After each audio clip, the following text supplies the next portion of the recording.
Hey dudes, what's going on? I'm really excited about this video. Maybe more so than any video I've made so far. And one clue is this attempt at a four-wheel drive RC10 that I've just been obsessed about since I even started messing around in CAD, drawing parts or whatever. I don't know.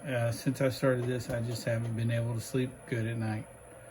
And so I'll show you where I'm at today.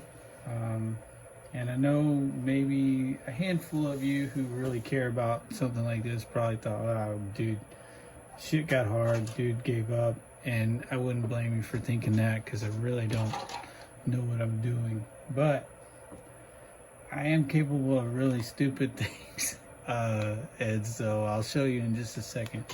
But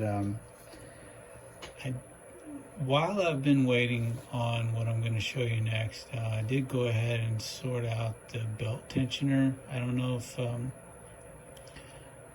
you might recall the last one kind of had like a two discs down here that you could rotate and screw a clamp so it wouldn't spin, but that didn't really keep good tension on that belt. So this thing was just not tight at all, and it wouldn't stay tight when you did tighten it. So I've made this little thing using the same little offsets and mount arms here, but this is just more traditional. This little arm here pivots there, and I can tighten this nut to bring it back and put more tension on the belt. I made that little half moon nut that just sits in the existing shock tower there. So this guy should be, it's not real tight right now because the car is just sitting here, but should be able to put all the tension I need on that belt. The main thing was that the front one was slipping a little bit. So other than an improved belt tensioner, I've really done not much else to the car itself. I have updated some of the drawings for some of the differential parts, the ball diff parts, but I won't bore you with that. Unless you're already bored, in which case I just bored you with that. Okay. I hope you guys are ready for this. This may be one of the dumbest things I've ever done. You can just sort of look around here. This room is very tiny. Imagine all this shit in like a 9x9 extra bedroom in an old house. Okay, so where I got to with that RC10 four-wheel drive project is that I can't make differential parts. I can't have them made because I can't really afford to pay a machinist $2,000 for two diffs. That may or may not work. I couldn't justify that. And so I went even deeper down the rabbit hole and got this sucker here. And what this is a CNC Swiss lathe, and it is really for making teeny tiny parts. The largest diameter stock we can use in this guy is 3/4 of an inch. So for this project, it's going to be more than big enough, but I am somewhat limited. I'm very limited, actually.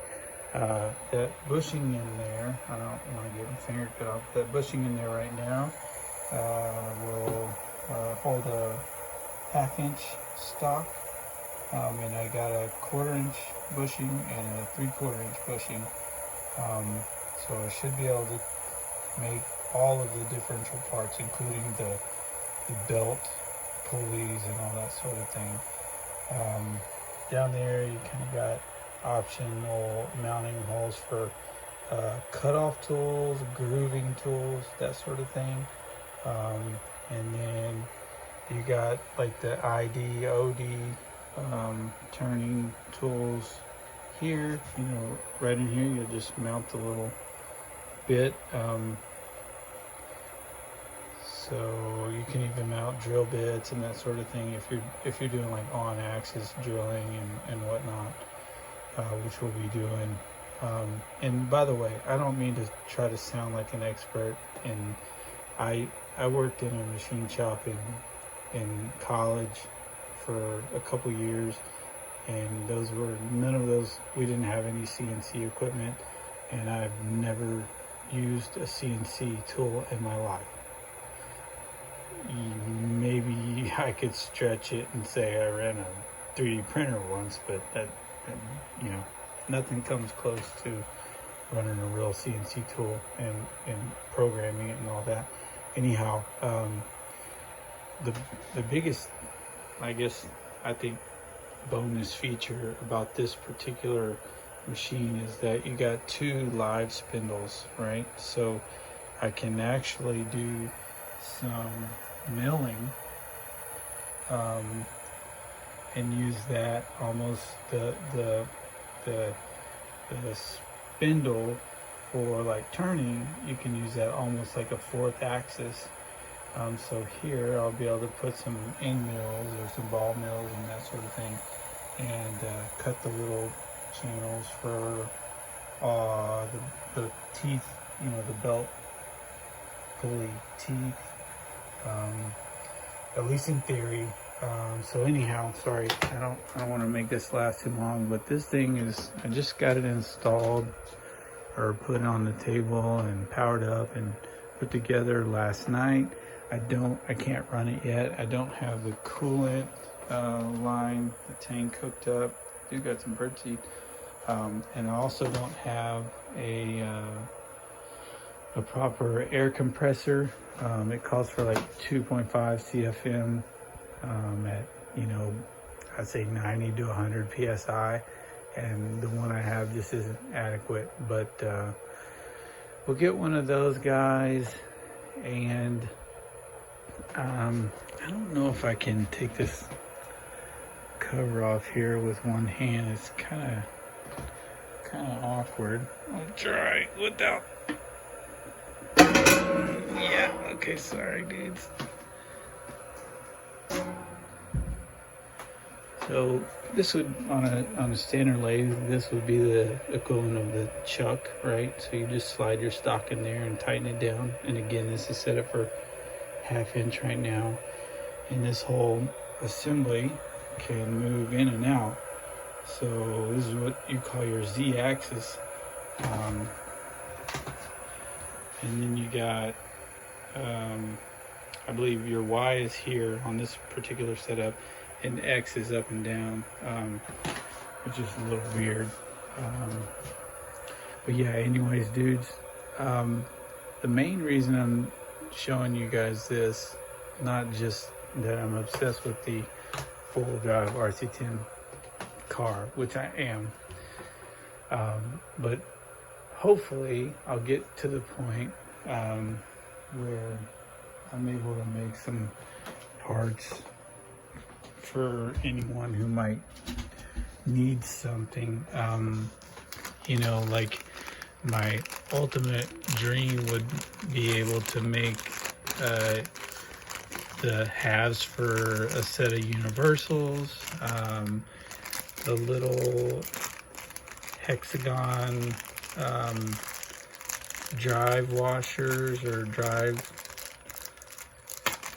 oh brother, one-handed. Are you serious, dude? Sorry guys. Wow, awful. It's the last one to come out. This machine should be able to turn one of these guys down and then mill these little grooves, no problem, if I learn what the hell I'm doing. So yeah, this could be awesome, and it could also be very embarrassing if you never see another video on that tool again. it'll be because I either crashed it or never could figure it out. So kind of to support that tool, I had to get Fusion 360 for, you know, a year or membership, whatever, and then also the manufacturing plug-in that allows me to make tool paths for that machine over there. So you may not see any videos from me for a while.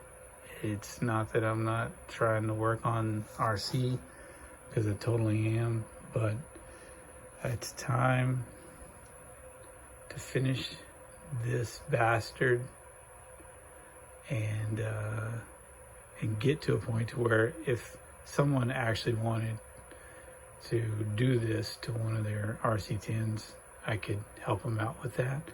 And then also I'd like to sleep again. I'd like to sleep peacefully at night and stop feeling like a failure.